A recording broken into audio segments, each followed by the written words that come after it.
मी रामदास दशरथ बर्डे मराठा सेवा संघाचं सामाजिक काम करतो। गेल्या 1995 पासून मी संभाजी ब्रिगेडमध्ये काम करत होतो। नंतर मराठा सेवा संघामध्ये काम करत आहे। त्या धर्तीवर सामाजिक काम करत असताना बाकीच्या लोकांचे जे हेवेदावे असतात, राजकीय लोकांचे जे हेवेदावे असतात, ते बेरजेत धरून त्या लोकांनी मला त्रास देण्याचा प्रयत्न चालू आहे।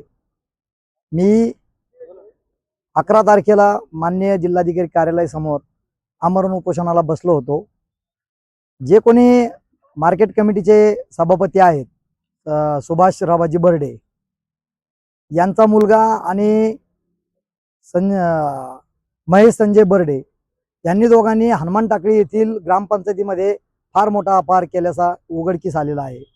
त्यांनी लायसन काढलं ठेकेदारीचं लायसन काढल्यानंतर ग्रामपंचायतमध्ये ग्रामसेवकाला हाताशी धरून, सरपंचाला हाताशी धरून स्वतःच्या नावावर निविदा घेण्यासाठी हा सगळा खटाटोप चालू असताना हा सगळा खटाटोप त्यांनी केला।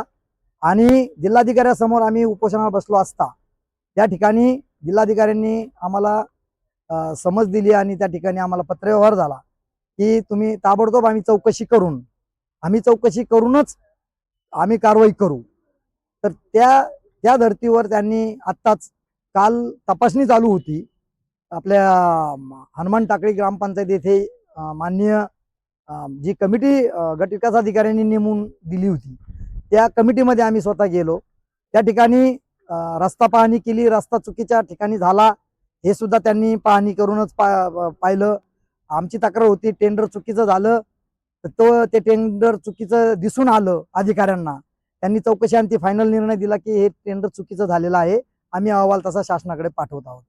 म्हणजे ते ग्रामपंचायतीवर ग्रामसेवकावर कारवाई करण्यास तयार आहेत, जे विस्तार अधिकारी आहेत त्यांच्यावर कारवाई करायला तयार आहेत।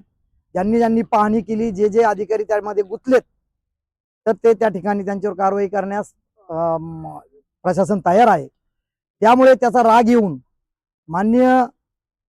स्वतःला मान्य समजणारे मार्केट कमिटीचे सभापती सुभाष बर्डे यांनी त्यांच्या मुलाला आणि त्या संजय बर्डेच्या मुलाला त्या ठिकाणी पाठवून माझ्या विरोधात काहीतरी चुकीच्या कंप्लेंट करणं हे त्यांनी चालू केलेलं आहे।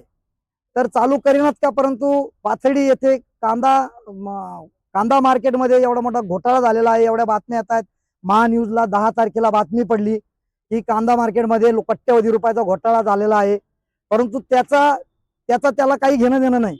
म्हणजे शेतकऱ्यांचं काही घेणं देणं नसलेला हा सभापती या ठिकाणी करण्यात आलेला आहे, हे सर्वांनी समजून घेतलं पाहिजे। आणि तसेच आत्ताच डांगेवाडीचे जे शेतकरी आहेत, कालचाच विषय आहे, 150 रुपयांनी कांदा मागितला, तोच कांदा कड्याला 800 रुपयांनी गेला आणि काल तर लगेच मार्केटच बंद केलं। म्हणजे ही पद्धत शेतकऱ्यांसाठी कांदा मार्केट आहे की सभापतीसाठी आहे हे त्यांनी लोकांना समजून सांगावं। तर हनुमान टाकळी देवस्थानचा तो सचिव 15-20 वर्षापासून आहे। हनुमान टाकळीच्या त्या क दर्जा देवस्थानचा जो गैरव्यवहार झालेला आहे तो सुद्धा गैरव्यवहार बाहेर निघला पाहिजे अशी माझी मागणी आहे। आणि त्या ठिकाणी जे मंदिराचे कळस चोरीला गेलेले होते त्याच्यामध्ये याचा हात मोठा आहे असं बी मला वाटतं, कारण की मी ते पत्र दिलं होतं की कुंपणानेच शेत खाल्लं। अशा प्रकारे हा सुभाष बर्डेंनी ते कळस चोरून त्या ठिकाणी फक्त कलर पॉलिश करून आणून परत त्या ठिकाणी बसवले असा माझा 100% दावा आहे।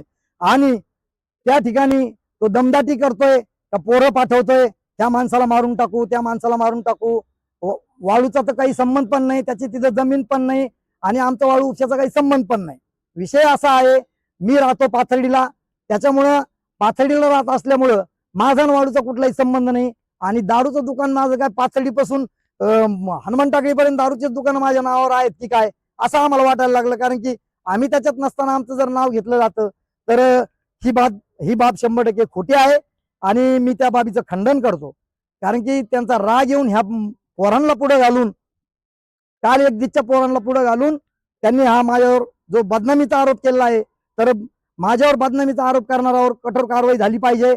आणि त्या ठिकाणी मी बदनामीसाठी मी बदनाम झाल्यामुळं त्या ठिकाणी मी पोलीस स्टेशनला आता गेलो होतो, माझा गुन्हा दाखल करून घेतलेला नाही।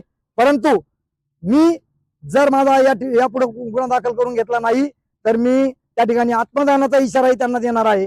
कारण की त्या सुभाष बर्डेंनी हनुमान टाकळी येथील देवस्थानच्या त्या ठिकाणून पैसे उचलून आणि या मार्केट कमिटीचे गाळे, कांदा मार्केटचे जे गाळे आहेत अनाधिकृत दिलेले आहेत, पैसे घेतलेले आहेत, असेच पैसे घेऊन त्या ठिकाणी महिला गोळा करून अहमदनगर येथे करोडो रुपयाची जमीन विकत घेतलेली आहे आणि कच्चे प्लॉट करून तो साक्षरत लोकांना विकत आहे. त्याची पूर्ण सीआयडी मार्फत चौकशी झाली पाहिजे आणि जर सीआयडी मार्फत चौकशी झाली नाही तर मराठा सेवा संघाचं नाव घेण्याचे लायकीचे नालायक यांना मी सोडणार नाही. एवढंच सांगतो. जय जिजाऊ आणि जय शिवराय.